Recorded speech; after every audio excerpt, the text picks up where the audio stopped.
through the Trump years, I was quite worried about the future of our country.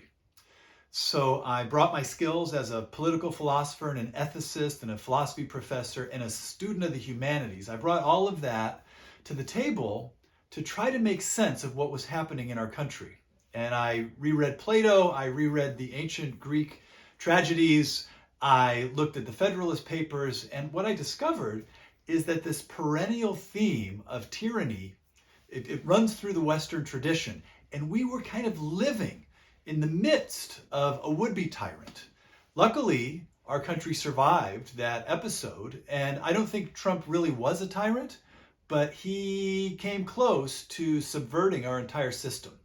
So what I discovered in my research is that there's a lot to learn from the history of philosophy and literature, and we can apply that to the contemporary world to gain insight.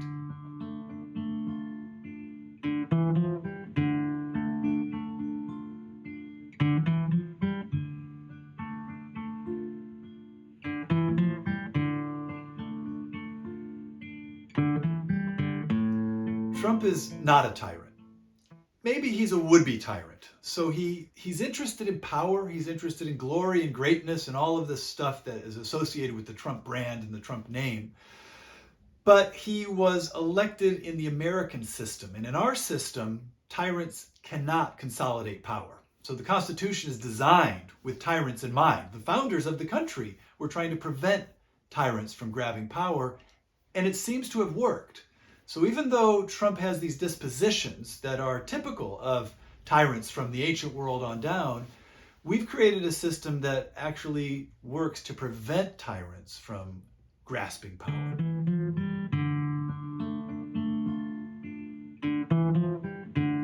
Americans have always been concerned with tyranny. The founders of our country created the Constitution and rebelled against the British Crown with tyranny in mind. They thought King George was a tyrant, and the American Revolution was a revolution against a tyrannical government. The Constitution was created in order to prevent tyranny. Now, there's an interesting problem in the American story, which is that one of the worst forms of tyranny was written into the Constitution. I'm talking about slavery.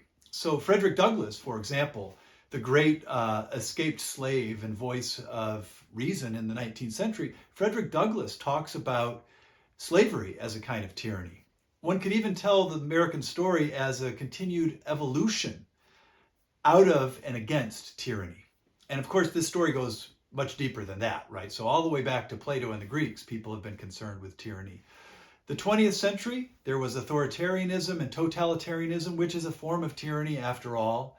And we still are working with these problems in the 21st century. So Americans have always been concerned with this problem.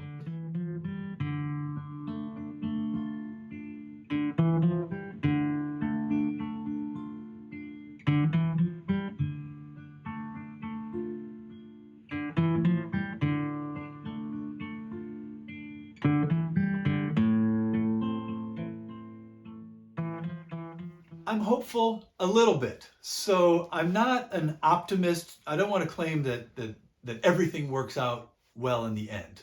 We know for a fact that democracies don't last forever. The Greek democracies didn't last forever. The Roman democracy didn't last forever. We've already been a couple hundred years into the evolution of our system, and who knows what the future will bring.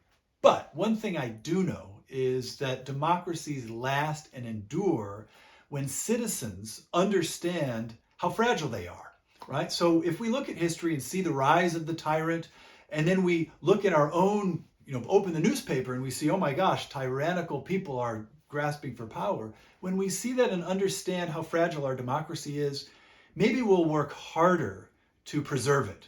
The only way democracy gets preserved, it's ruled by the people after all. The only way that democracy works is if the people focus on defending it.